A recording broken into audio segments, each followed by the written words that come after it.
Bem-vindos ao B de Barbara. Hoje eu vou falar com vocês sobre Corpos Secos, da Luísa Geisler, do Marcelo Ferroni, da Natália Borges Polesse e do Samir Machado de Machado.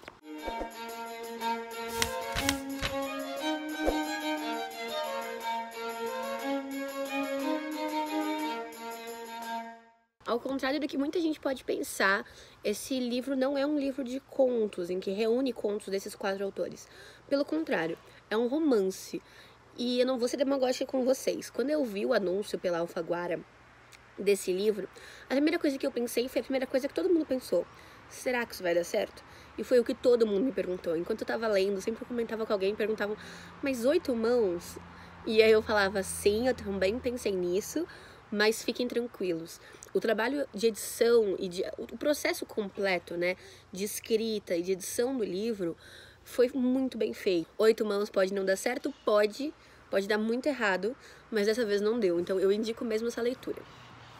Qual é o panorama que a gente tem aqui em Corpos Secos? A gente tem um Brasil que, assim como na realidade, né, tem uma facilidade em aprovar agrotóxicos, né? O Bolsonaro fez lá, não sei se é uma portaria, o que era, mas que deixava que os agrotóxicos não passassem por certos testes que são pedidos no mundo inteiro e estava aprovando agrotóxicos que são proibidos em lugares muito respeitados pelo seu controle, né, de agrotóxicos, isso que no capitalismo já é muito difícil. A gente, se não me engano, aprovou mais de um agrotóxico por dia no passado, foi um absurdo. Na semana que eu estava lendo Corpos Secos, o Lewandowski, então, da STF, derrubou a possibilidade de aprovação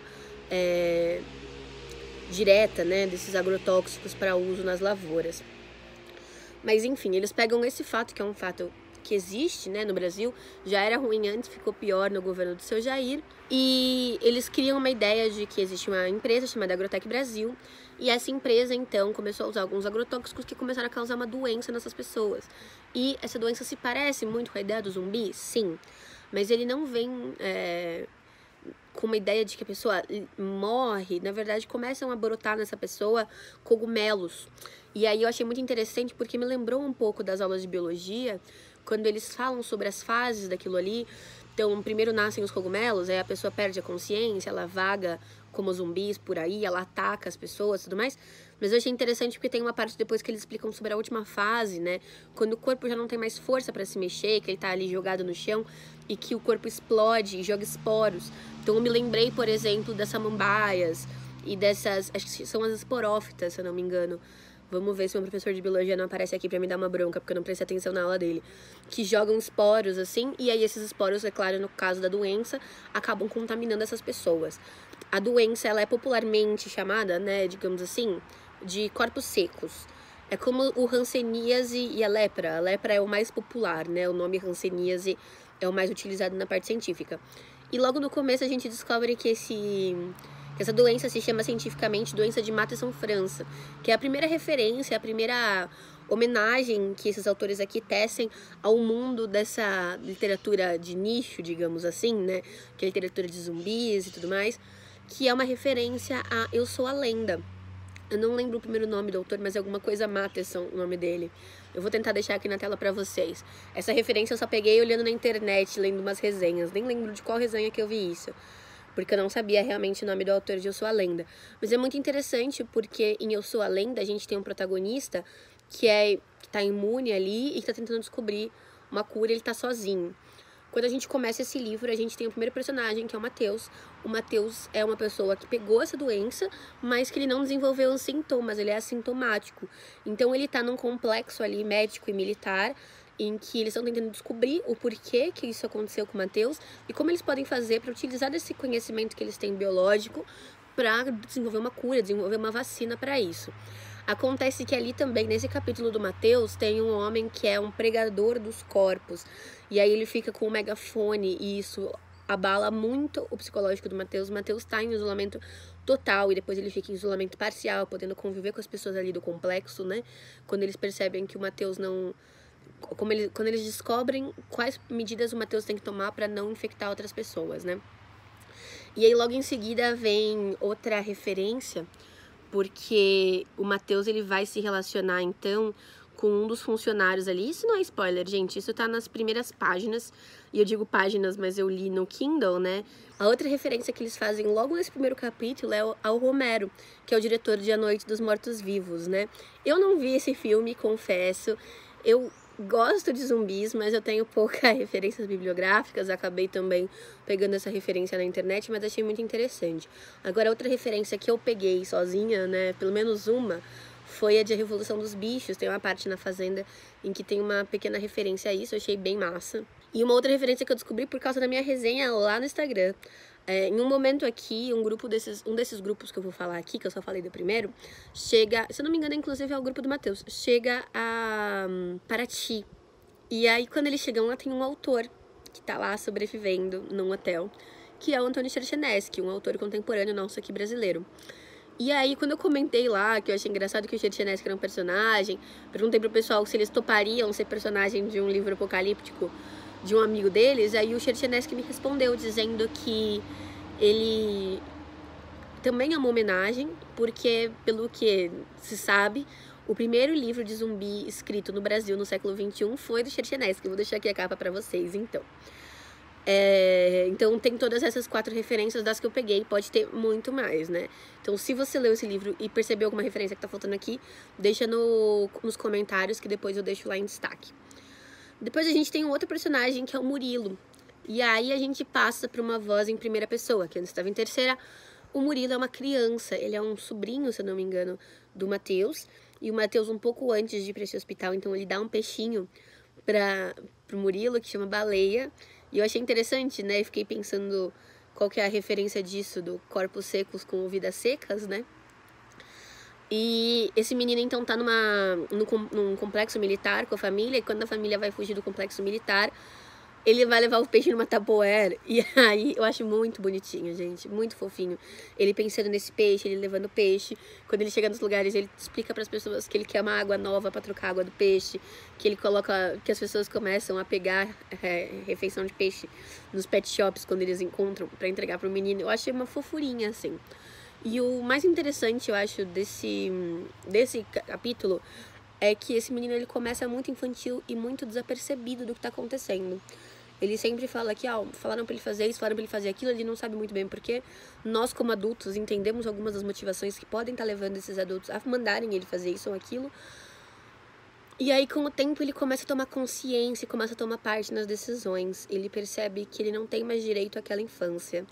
Ele perde, né, esse espaço de exercer a sua infância, né? Ele tem que tomar decisões, ele tem que usar uma arma, ele tem que proteger uma outra criança que tá com eles, que é menorzinha, ele guarda segredos, é triste, mas é muito bonito, assim, o que acontece.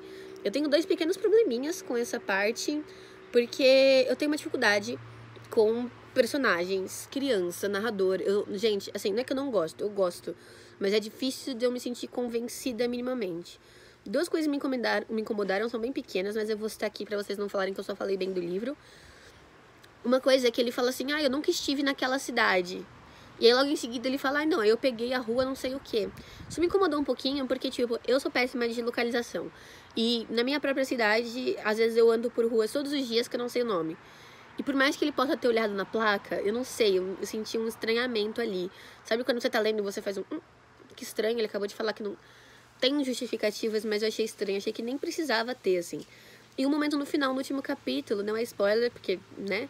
Mas ele vai estar falando um negócio lá, ele tá refletindo, e ele fala alguma coisa sobre pretérito imperfeito, pretérito perfeito, sobre a colocação da frase dele. Por mais que ele pudesse, né, ter estudado aquilo já, eu não sei o quanto isso tá numa criança tão pequena. Eu não lembro se fala a idade dele em algum momento, mas fala que ele ainda se senta na mesa das crianças no jantar. Ele cuida dos mais novos, mas ele ainda não tem uma idade pra estar com os adultos. Então eu fiquei me perguntando o quanto isso era, né, tipo, fazia sentido, não sei. Me incomodou um pouquinho, mas foi só isso também. Poderia ter sido muito pior, tem livros que eu detonei a escrita de criança, porque realmente me incomodaram durante todo o livro, tipo A Elegância do Ouriço, eu vou deixar aqui pra vocês. Depois a gente tem a Regina. A Regina, então, ela é mulher de um fazendeiro e meio que de surpresa acontece um ataque desses corpos secos na fazenda onde ela tá, e ela sai sem nenhum planejamento, sem ter preparado mantimentos, roupa, nada, com um dos funcionários e alguma das crianças ali que ela sequer sabe o nome. A Regina talvez tenha a história mais triste ali e muito ligada ao fato dela ser mulher, né?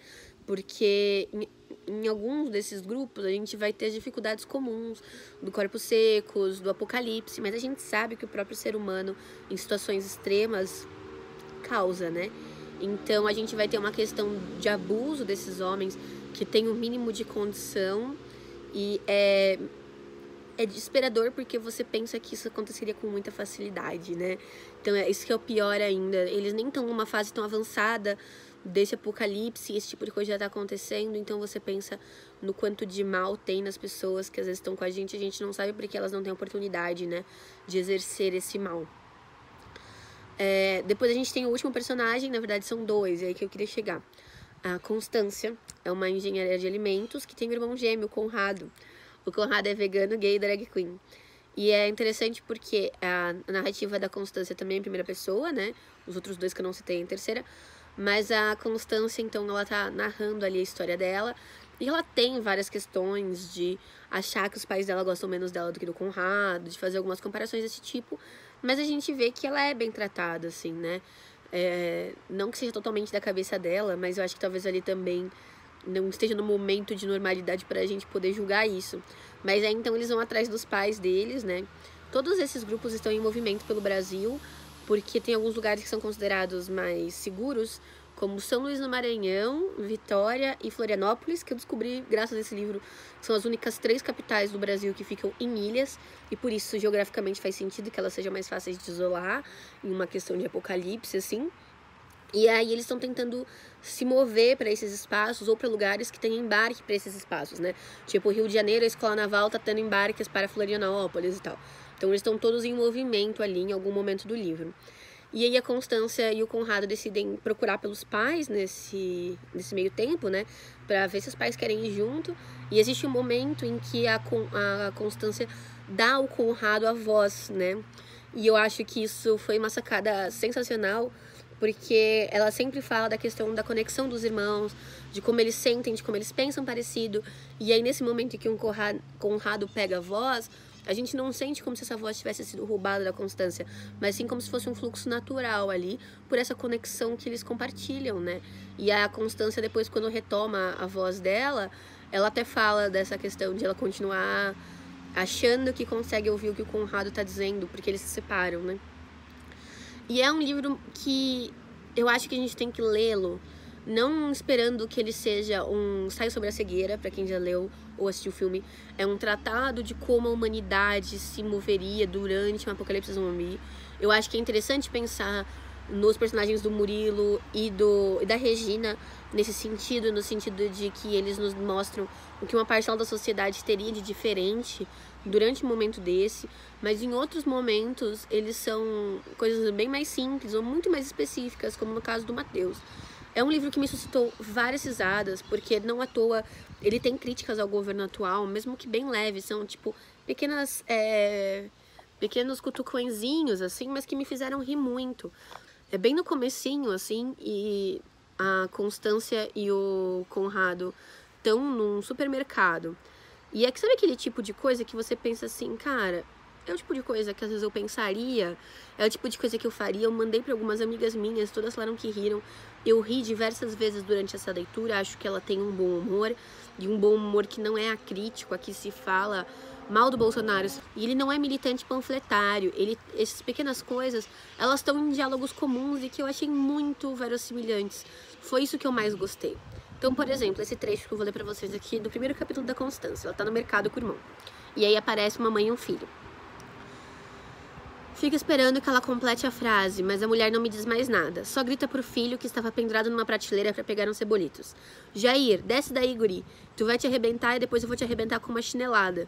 Ouvir o nome sendo gritado me dá calafrios. Eu nunca quis filhos.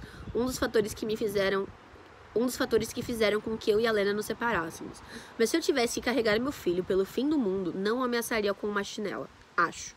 Talvez com outra coisa. Aí ela continua, que essa parte foi só que eu marquei. Ela continua: nunca daria essa porra de nome pra criança. Certeza absoluta que era fruta da comoção pelo mito, tá ok? Então, assim, tá em pequenas coisas, tá bem espaçado, mas existe esse criticismo que eu acho extremamente necessário pra ser um livro que também reflete, né, um momento histórico. Eu gosto muito de como aqui a gente tem pessoas de diversos lugares do país e a gente tem gírias e modos de falar de cada região, né? Claro que eu não posso falar porque eu não conheço profundamente, nunca convivi tanto com pessoas de fora, mas eu li e achei muito interessante isso, porque eu não acho que dá pra gente olhar e falar assim, e esses 2 capítulos de mulheres são das autoras mulheres, os 2 de homens são sobre homens, e aí aqui essa pessoa é de São Paulo, então quem é de São Paulo, não acho que dá pra fazer essa conexão. Acho que inclusive a Gracesse, com certeza, eles tiraram uma com a nossa cara, assim, tentando jogar com essas coisas. É interessante falar também, por causa desses protagonistas e desses autores, a importância dessas pessoas como LGBTs aqui. Então, a gente fica sabendo que o Mateus é gay, pelo menos, né, ou bissexual, porque ele se relaciona com o Romero no começo do livro. Depois a gente sabe que o Conrado é gay, né, e ele fala que é gay. Até a Constância chama ele várias vezes bicha burra, e eu dava risada, falava, ai gente, maravilhoso esse livro, dava risada. E a Constância a gente não sabe se ela é lésbica ou se ela é bissexual. O Murilo, ele é uma criança, a gente não fica sabendo da parte romântica dele, se existe ainda, né? Até porque essa interrupção da infância talvez também retrocedesse uma descoberta da sexualidade dele, tanto como heterossexual quanto como homossexual, né? Porque ele não tem um relacionamento ali com pessoas da mesma idade para perceber esse tipo de coisa, por exemplo. E a Regina, a gente sabe que ou ela é bissexual ou é hétero, porque ela é casada com um homem no início do livro, mas é interessante que, assim, mais uma vez, é uma coisa que eu já tinha elogiado na história da Natália, agora eu posso dizer que pelo menos mais um desses autores faz isso, mesmo sem saber quem é. As sexualidades deles não são importantes para a história no sentido de que muda alguma grande coisa, ou justifica alguma grande coisa, ou é utilizada como desculpa para algo. Eles só são gay, lésbica, bissexual e ponto, e tá tudo bem. E assim, durante o apocalipse vai ter hétero e vai ter homossexual, gente. É isso, sabe? Então eu gostaria de reforçar isso aqui, a utilização desses personagens LGBT de uma forma natural. Eu imagino que para algumas pessoas não seja esse o momento de ler o livro, porque fala de um momento de confinamento, de situações extremas, e eu sei que a gente vivencia esse momento de formas diferentes. Nossas classes sociais aprofundam as desigualdades desse momento de quarentena, de pandemia, de crise, e também existe uma questão emocional, e eu acho que a gente tem que prezar pela nossa saúde mental em momentos como esse.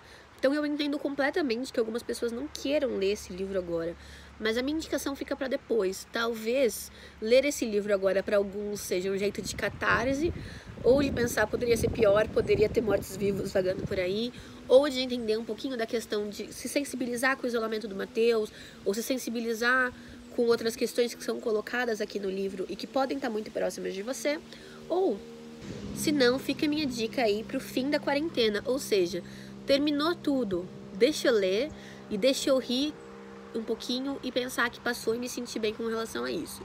Eu acho que existem momentos pesados nesse livro, mas de modo geral ele acaba sendo muito mais leve do que se pensa, né? Tem as perseguições, eu gosto muito que os autores não têm medo de matar personagens, eu odeio quando as pessoas têm medo de matar personagem, eu adoro o livro que as pessoas morrem, porque eu acho que as pessoas morrem na vida, então eu acho tão legal que o autor consiga entender que não importa o quão especial a gente é, em algum momento a gente pode morrer, ainda mais numa situação apocalíptica, né? A gente odeia que o Walking Dead não mata mais pessoas importantes por causa disso, porque é irreal que só porque você é o protagonista você não morra na série. Aproveitando essa deixa, eu sei que esse vídeo já tá ficando longo, mas eu acho que é um livro que, por sua atualidade, acaba sendo complexo aqui na hora de falar, e não à toa foi a primeira resenha que eu fiz lá no Instagram, que eu coloquei um ver mais e continuei a resenha nos comentários. É interessante como as pessoas desse apocalipse começam a chamar esses corpos de sequinhos, porque no início eles tinham televisão, rádio e tudo mais, e chamavam de corpos secos, e aí depois eles perdem todas essas conexões. Tem uma questão deles ficarem procurando sinal de rádio, é muito interessante, muito verdadeira, né? E eles começam a chamar esses corpos de sequinhos. E por que eles fazem isso, né? É uma questão que a gente pode debater agora que é muito interessante. Quando o dono do Madeiro, o dono dos girafas, o Bolsonaro dizem, vão morrer só 7 mil. É muito fácil falar que vão morrer 7 mil em outro país. É muito fácil falar que vão morrer 7 mil pessoas que eu não conheço. Quando esses números viram nomes, a gente começa a entender.